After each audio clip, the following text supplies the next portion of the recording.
Welcome. I'm Butch Delaney, and this is lesson 9 of the series, I'll Bet You Didn't Know. In these lessons, we're looking for the obscure, the amazing, and the downright strange Bible facts that you may have never heard. Today's lesson concerns the fall of Babylon.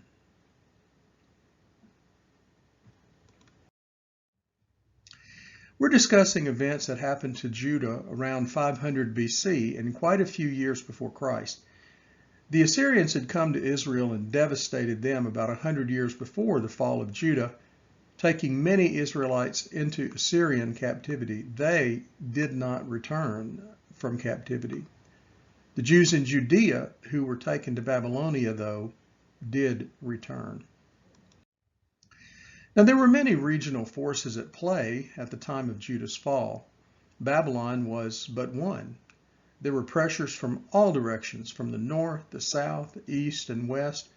Most of the threats at this time were land-based, but hovering on the near future are the Greeks and Romans who mastered the art of naval warfare. As you can see from this map, tiny Israel was hemmed in on all sides. The kingdom of Israel was captured and taken captive to Nineveh in 722 BC, and they never returned. The kingdom of Judah was captured in 587 and taken to Babylon, but they did return thanks to God's providence and design. This lesson is really about the capture of the Jews by the Babylonians and the following destruction of Babylon by the Persians.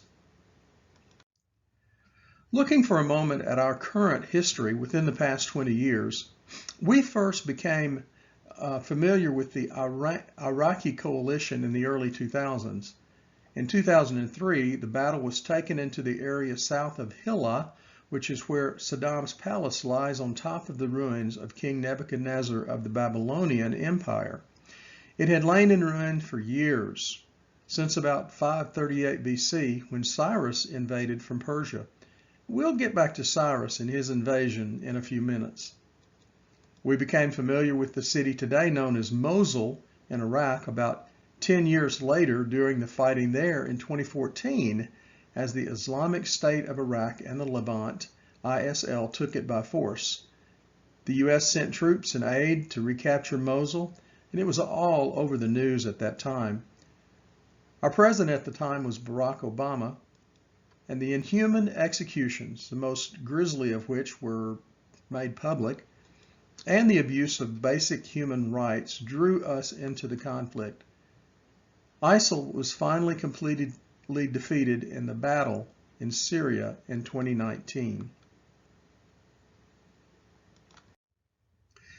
So to review, Israel fell captive to the Assyrians in 722 BC. They never returned. They were completely assimilated into the Assyrian culture. Judah fell to the Babylonians in 586 BC, but eventually they returned home to repair and rebuild Jerusalem.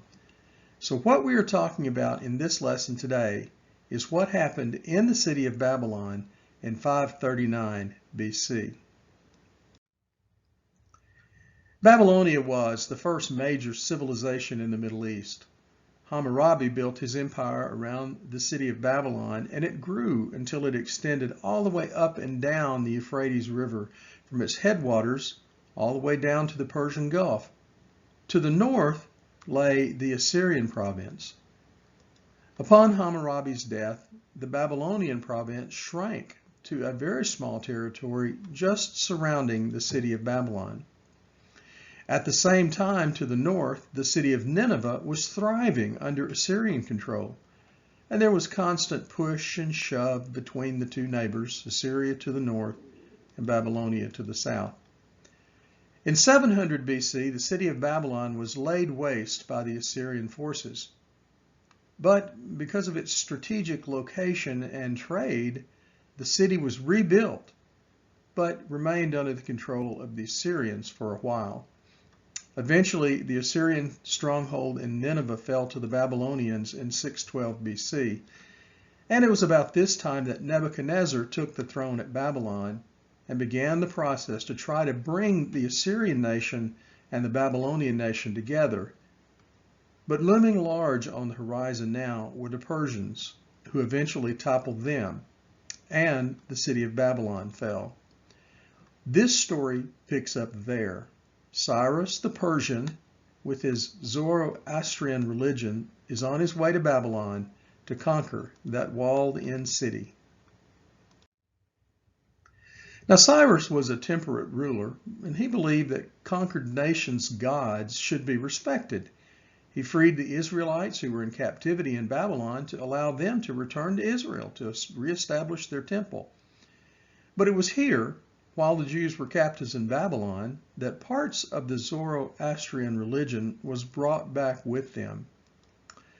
Eventually, the Persians would be toppled by the Greeks under Philip of Macedon and his son Alexander the Great. No longer were Nineveh and Assyria the capitals of civilization. Rome and Athens had taken their place. Early on, the Israelites in Judah knew what was going on in other parts of the world. Particularly, they knew what was happening to the neighbors in the east, just across the Arabian desert. For years, Babylon was involved in a serious revolt and rebellion against the Assyrian nation. Attention was moved away from Israel for a while. And during this time, Judah went through a time of renewal. Good King Josiah reformed the nation and reestablished temple worship. But nearing the time of Habakkuk, the Babylonians were getting ready to come to Egypt to continue their trek of world domination. This would likely involve coming directly through Judah at some point, and the Israelites were alarmed because they had put their allegiance with the Egyptians and the Assyrians and not with Babylon. So what did Israel know about the Babylonians and the Assyrians? Well, they would have known that Babylonians were astronomers. Babylonians believed that many of the gods caused the stars, the sun, and the moon to move around in the heavens.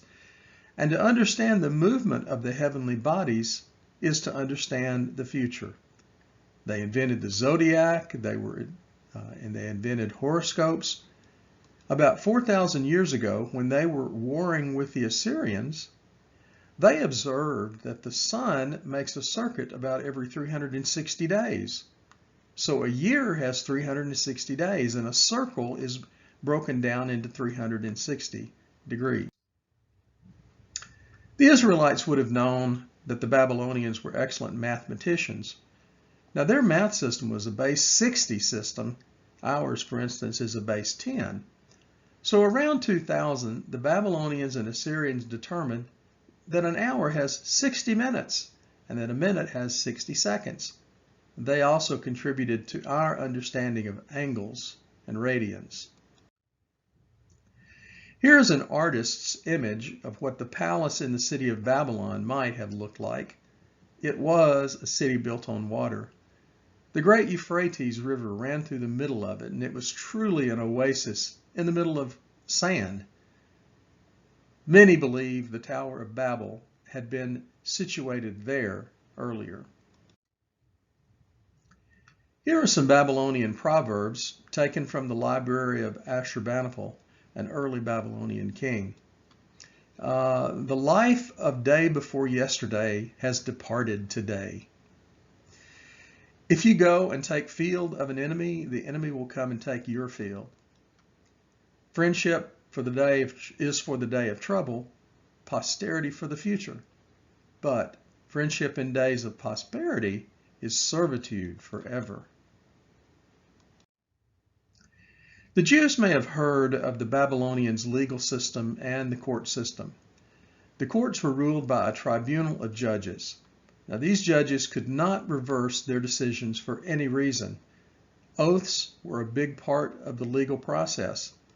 Some of the oaths were declaratory. I did it. Some were promissory. I will do it. And some were exculpatory. I didn't do it.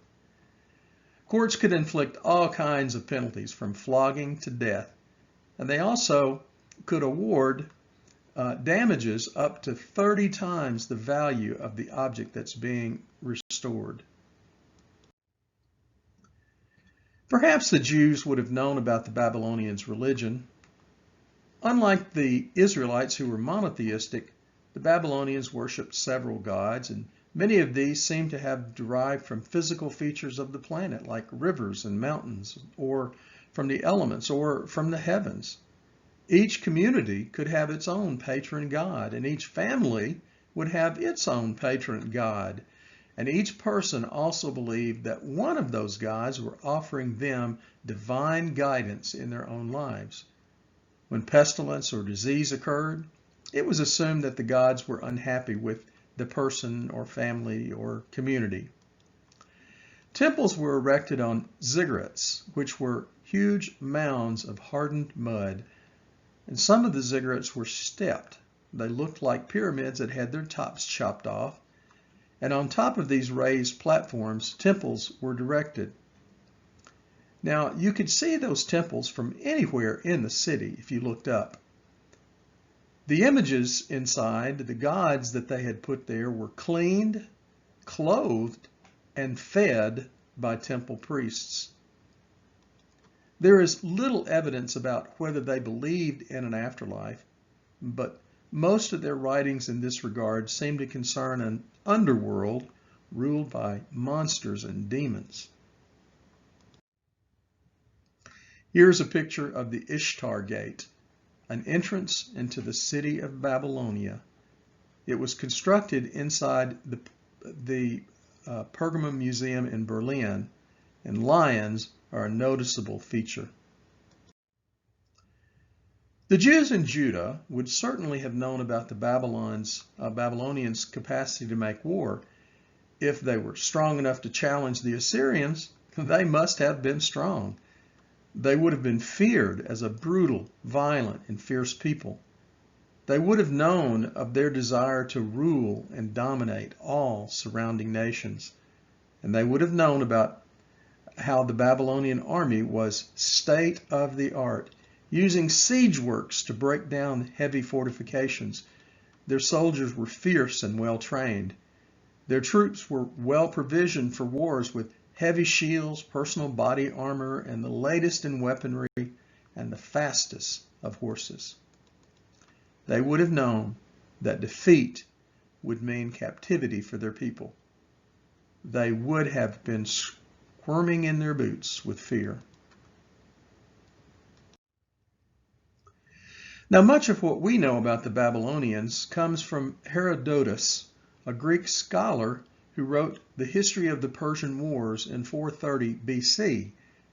He was writing some 200 years following the events that we'll be talking about today. I'll bet you don't know much about how the Babylonians buried their dead. Well, they bury their dead and have funeral lamentations like the Egyptians. They believe the soul goes into the underworld to be with other human souls. If a body was cremated, it went skyward to the home of the gods, and it would not be welcomed. Bodies were prepared after death, including makeup on the cheeks, darkening of the eyelids, rings on fingers, and a change of linen. I'll bet you do not know very much about the dress of the Babylonians. Most of them wore a linen tunic reaching to the feet, and above it another tunic made in wool, and besides which they have a short white cloak thrown around them, and they wear shoes of a peculiar fashion. They have long hair, wear turbans on their heads, and anoint their whole body with perfume.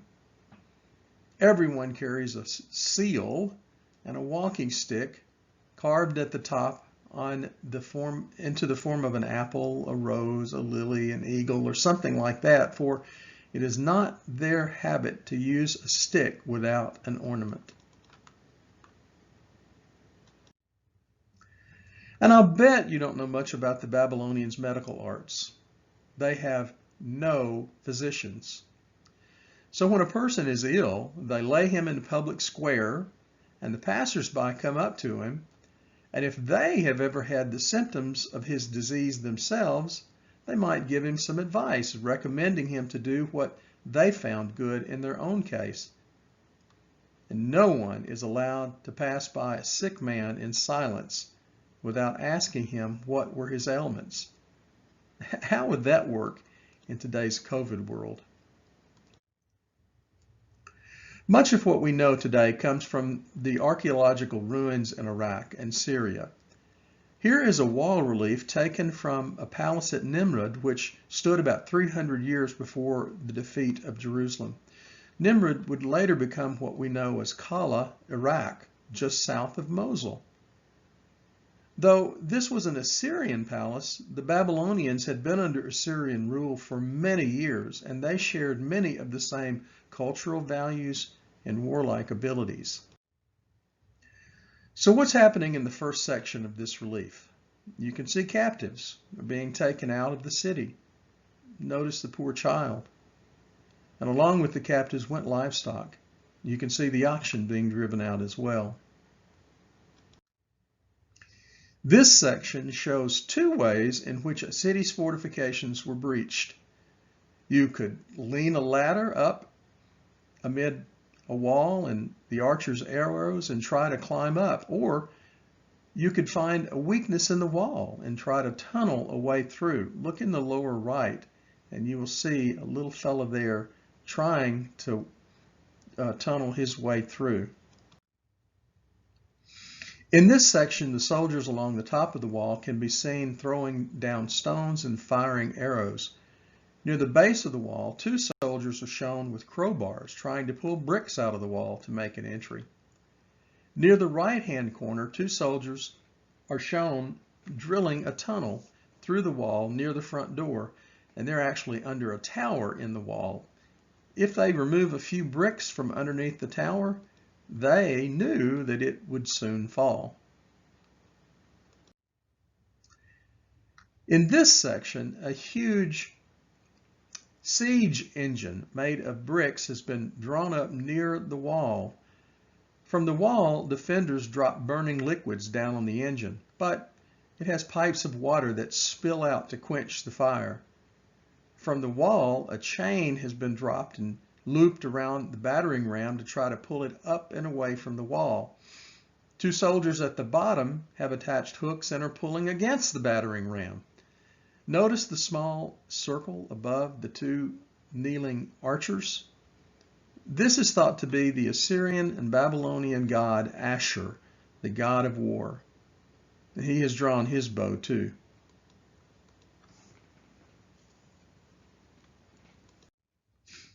In this section, the crown prince of Assyria, Shalmaneser, has drawn his golden bow, and a bodyguard stands near him with his shield to protect the prince.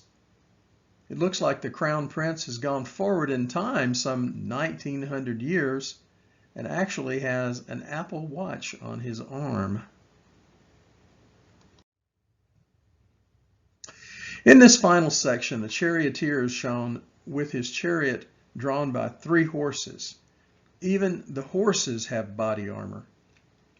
Notice the vultures or eagles, perhaps near the top, that are attacking the weak and injured enemy soldiers.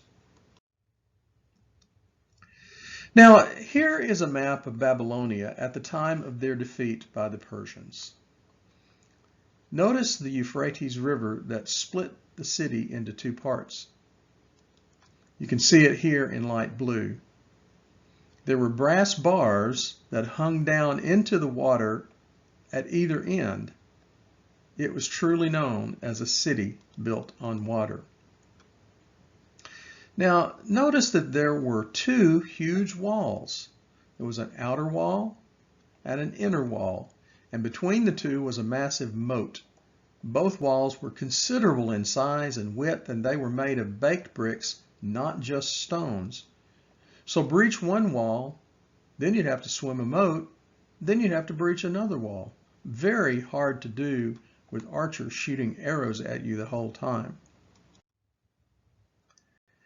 So let's leave the Babylonians all comfy inside their walled-in city, and let's go to where Cyrus, the Persian, battle-ready troops are on their long journey from Persia up to Babylonia.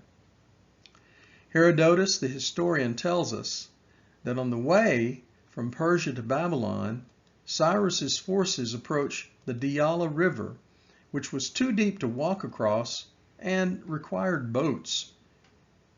His prized stallion decided to forge the river alone and was drowned.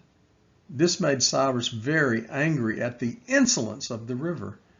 So he got his engineers to dig 300 channels from the river over the course of a summer, and it lowered the water small enough for them to be able to walk across. Take that, you dirty Diyala River. So in 539 BC, Cyrus of Persia marched forward and finally arrived at Babylon. For months, Cyrus threw everything he could at the fortified city, all to no avail. The Persian army was getting tired of just attacking the walls and being maimed and killed by the Babylonian soldiers on the walls above. So Cyrus tried a few months to wait them out and starve them. But spies soon told him that those inside had plenty of food. The Babylonians were safe inside their strong fortifications, and they made light of Cyrus's siege. They laid in store provisions for many years in preparations against this very attack, because they saw Cyrus conquering nation after nation, and they were convinced that sooner or later he would come at last, and the Babylonians were ready for this assault. Cyrus was completely perplexed. Now, I will bet you don't know this. You may be surprised, as I was, to find that Cyrus learned of himself from the Hebrews Bible. He had been wondering just what to do. Clearly, his attack on the well-fortified city wall was not working. So he finally consulted the prophets of the Hebrews who had been captured earlier and who were with him on this conquest. And to his surprise, they told him that he was referenced by name in the Hebrew scriptures. Here's what they probably shared with him. For example, they would have told him of Jeremiah's prophecy in about 626 BC. That's recorded in Jeremiah chapter 51. See, I will stir up the destroyer against Babylon, and it will suddenly fall and be broken. The king of the Medes' purpose. And the Mede here is King Cyrus himself. The king of the Medes' purpose is to destroy Babylon. You are my war cub, my weapon for battle. Before your eyes, I will repay Babylon for all the wrong they have done, all of the wrong they've committed against my people. See, I will defend your cause and I will avenge you. I will dry up her waters and make her springs dry. Babylon must fall. Now, earlier the prophet Jeremiah had sent these, his last words, to be read out loud at the gates of Babylon. After shouting these words at the city, the scroll that he brought was placed in a water jug that was a watertight jug, and it was weighed with a rock and thrown into the Euphrates River. You can find that in Jeremiah chapter 51. And Jeremiah ended by saying, "So will Babylon sink to rise no more because of the disaster I will bring. Her people will fall." The Hebrew prophets certainly would have told him about what Isaiah prophesied in Isaiah 11:15. With a scorching wind, he will sweep his hand over the Euphrates River. He will break it into 7 streams so that anyone can cross over in sandals. And then in Isaiah 14, verses 22 through 23, I will rise up against them. I will wipe out Babylon's name and survivors, offspring and descendants. I will turn her into a place for owls and into a swampland, declares the Lord Almighty. Isaiah chapter 44, verses 26 through 28 says, I am the Lord, your Redeemer, who says of Jerusalem, it shall be inhabited, and of the towns of Judah, they shall be rebuilt, and of their ruins I will restore them. Who says to the watery deep, be dry, and I will dry up your streams, and who says of Cyrus, he is my shepherd, and will accomplish all that I please. He will say of Jerusalem, let it be built, and of the temple, let the foundations be laid.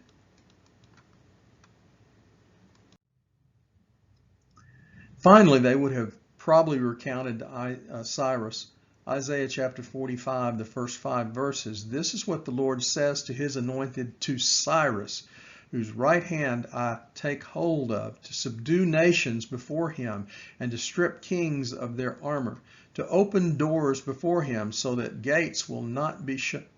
I will go before you and will level the mountains. I will break down gates of bronze and cut through bars of iron.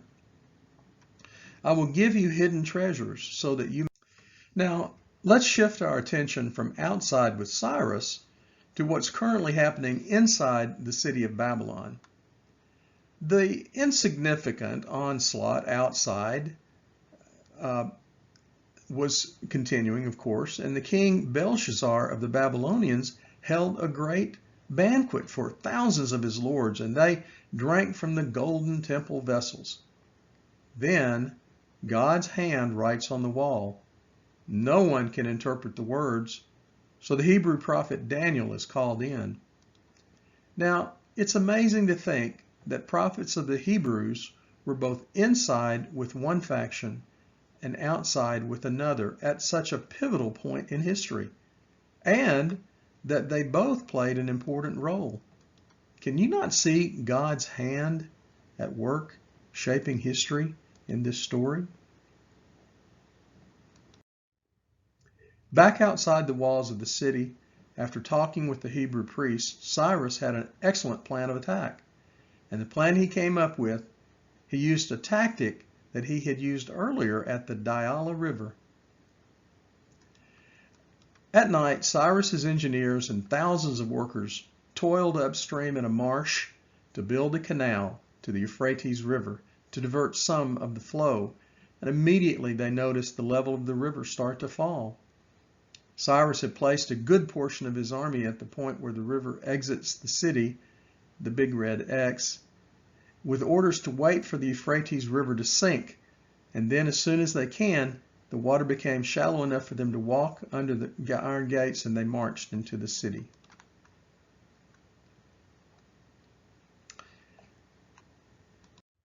The Persian army, waiting at Babylon by the riverside, entered the river, which had now sunk so as to reach about midway up a man's thigh, and thus they got in the town.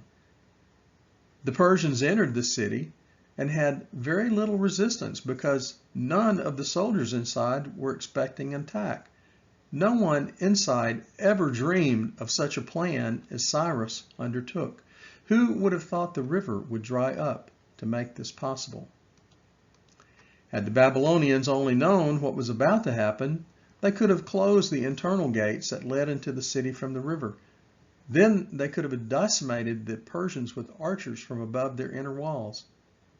Owing to the vast size of the palace, the inhabitants of the central parts of the city knew nothing about what had happened at the gates.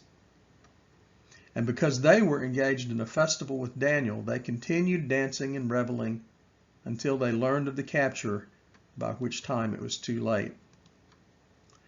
Now, I'll bet there's a lot about this story that you did not know. How God had already put information in the Bible about what would happen much later when Cyrus arrived. Cyrus's name was even mentioned in the Bible. Instructions were given for him to follow. And I'll bet you did not know that all of that happened the very night that Daniel was with the Babylonian king Belshazzar at a feast where God's own finger wrote the words on the wall, Mene, Mene, Tekel, Upharsin, which means measured, measured, found wanting, handed over to the Persians, just prior to Cyrus's orders for the soldiers to advance into the city. This is such an extremely interesting story. Thank you for watching this video, and I hope you found it as interesting as I did when I was putting it together.